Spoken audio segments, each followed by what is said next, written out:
আজকের দিনটা একদম অন্যরকম। সকাল সকাল ট্রেনে চড়ে বেরিয়ে পড়লাম একটা হেলথ চেকআপের উদ্দেশ্যে। যখন আমরা দূরে কোথাও যাই, গিনিকে কখনোই আমি ট্যাব দিতে পছন্দ করি না, তাই একটা স্কেচ বুক আর কিছু রং পেন্সিল আমি ক্যারি করি, যাতে ও আঁকতে পারে। ও এমনিতেও আঁকতে খুব ভালোবাসে।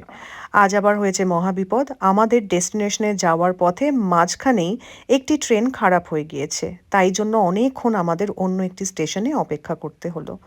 অনেকক্ষণ অপেক্ষার পরে আমরা পৌঁছলাম হসপিটালে, কিন্তু বেশ অনেকটা দেরি হয়ে গিয়েছিল।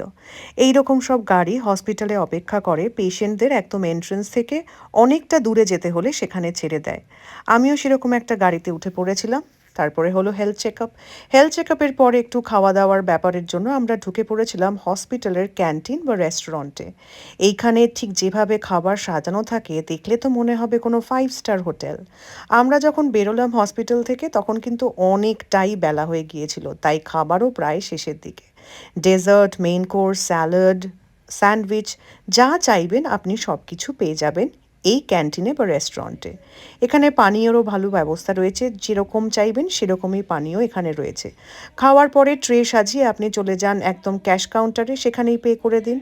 এই দেখুন, এইটা হচ্ছে হসপিটালের ক্যান্টিনটা, যেখানে বসে ডাক্তাররা বা যারা পেশেন্ট আছে তারা খায়।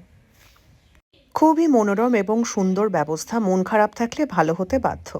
বাইরে বেরিয়ে এই বিল্ডিংটা আমার আর গিনির খুবই পছন্দ।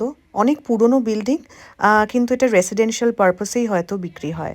এখন যেহেতু বসন্ত, চারিদিকে সত্যিই ফুলের বাহার। আমাদের বাস স্টপের সামনেই একটা দুর্দান্ত ফুলের গাছ, সেখানেই গিনি কিছুক্ষণ খেলা করে কাটালো। বাসে চড়ে আমরা তো সোজা ট্রেন স্টেশনে। এইখানকার ট্রেনগুলো এত সুন্দর যে চড়তেও খুব মজা লাগে। আর আমি আজকে একটা স্প্রিন্টারে চড়েছিলাম, যে কারণে বেশ থেমে থেমে লোকাল ট্রেনের মতোই এই ট্রেনটা যাচ্ছিল। সকাল থেকে ভীষণ হেক্টিক, এখন একটু রিল্যাক্স করে প্রকৃতি দেখতে দেখতে বাড়ি ফিরবো।